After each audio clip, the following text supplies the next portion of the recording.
She sold happiness in glass jars.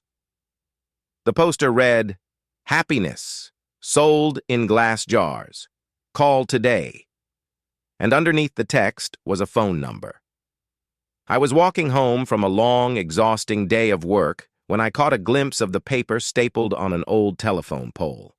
I took a picture of it thinking it was amusing. I was going to show my wife once I got to our apartment, but I was caught up with chores and forgot about it.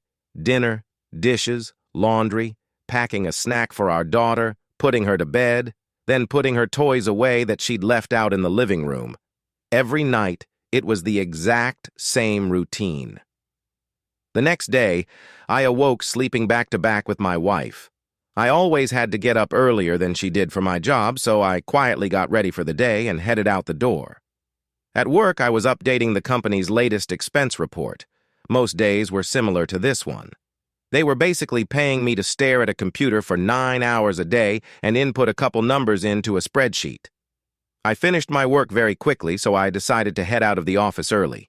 It also helped that it was a Friday, and a lot of people leave early at the end of the week. On my walk back, I was thinking of what my life had become. I did this often. I always dreamed of traveling when I was younger. I wanted to drive across the country or solo backpack across Europe. Then I met Kelsey. Don't get me wrong, I loved Kelsey. I mean, I still do. We just don't have that spark anymore. When you meet someone and get in a relationship, whether it's meant to be or not, some of your personal life plans have to be put on hold. And then that relationship turns to marriage, and then you have a baby, then you have to enroll your daughter in a preschool, then you have to get a better paying job and work more hours and blah, blah, blah. I'm not trying to throw a pity party for myself. I'm just saying I wasn't exactly content with where I was in my life. I wouldn't have referred to myself as a happy person, as I took the same route home that I did every day to work and back. I walked by the same poster I had passed the day before. I don't know why. I really don't. But I decided to call the number. I figured it would be some joke. Maybe someone just picks up and says, "I love you," on the other end and hangs up. Or maybe it's a line to a sex worker. I had no idea what to expect. I called. It only rang once before someone picked up. "Hello?" a woman said. Hi, I'm calling about your poster, your ad." "Oh, awesome," she said calmly. "When do you want to pick it up?" "Pick what up?" "The jar," she said, like it was the most obvious thing in the world.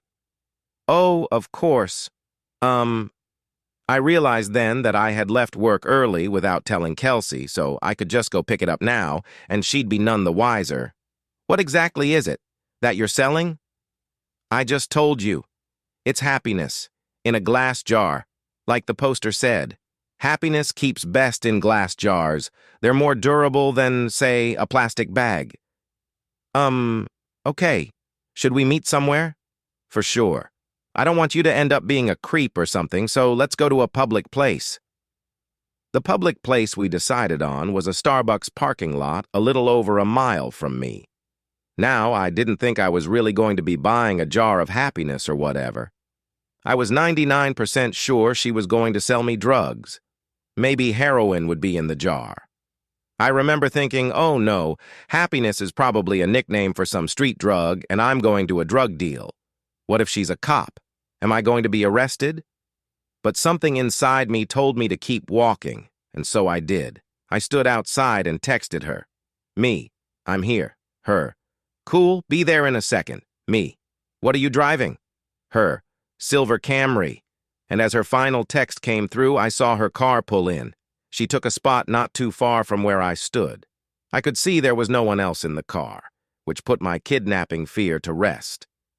She opened her door and stood on the pavement, looking around until her eyes met mine. I gave her a little nod of acknowledgement.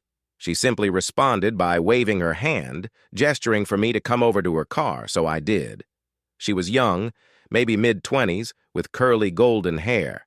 Her skin was pale and contrasted with the all-black outfit she was wearing. I thought she looked like Glinda the Good Witch from The Wizard of Oz had put on the Wicked Witch's clothes.